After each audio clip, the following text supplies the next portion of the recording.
Hello watch fans, 30-year watches here, and this time for you we have a treat. Inside this box shaped like an airplane wing, you push to open, is this Breguet Type 20. Really smart, different box. We've got the papers as well, we've got the outer box as well, and what's more, this has just been serviced. So let's show you the watch itself. Let's get this out of the way. Now, you've got a lot going on here. This is a chronograph from 1996, we know from the paperwork.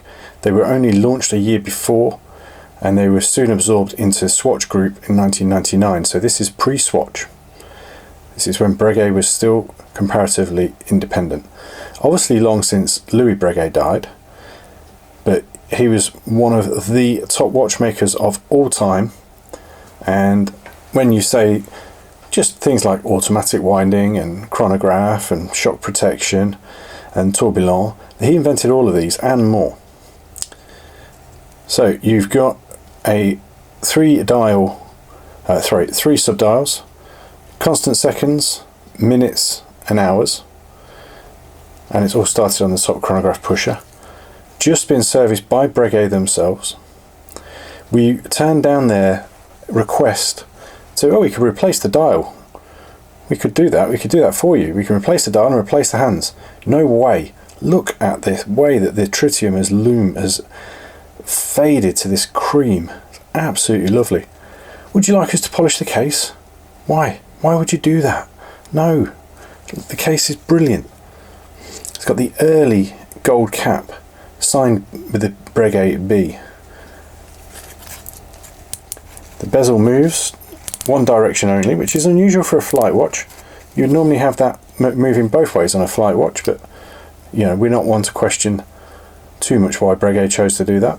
Screw down crown, sapphire crystal, lovely clasp.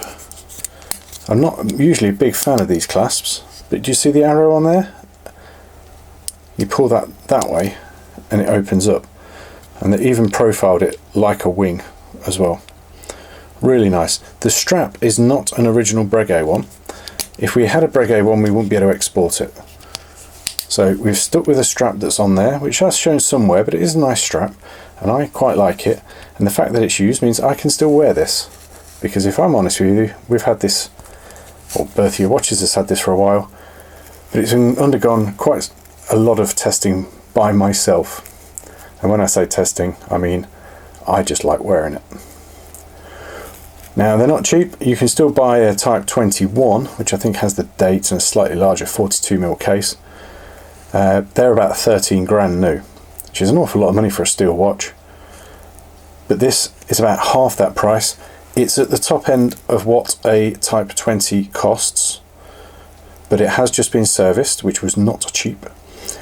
It has the box and papers. It is pre-Swatch Group, and it is absolutely belting. I'm still debating, even while filming the video, whether to put this up for sale. The only thing against it is the case is a bit shiny. You do show fingerprints on. We'll throw in a cleaning cloth. How's that? Beautiful, beautiful thing. If I didn't have beautiful watches arriving almost daily, you wouldn't be seeing this. Thank you very much for watching. Please consider subscribing to see more interesting vintage watches. Some of you won't consider 1996 vintage, but that generally depends on your own age. If you're already 40 by then, you won't be considering it vintage, but it is over 25 years now. We have to reset the boundaries. Thanks then.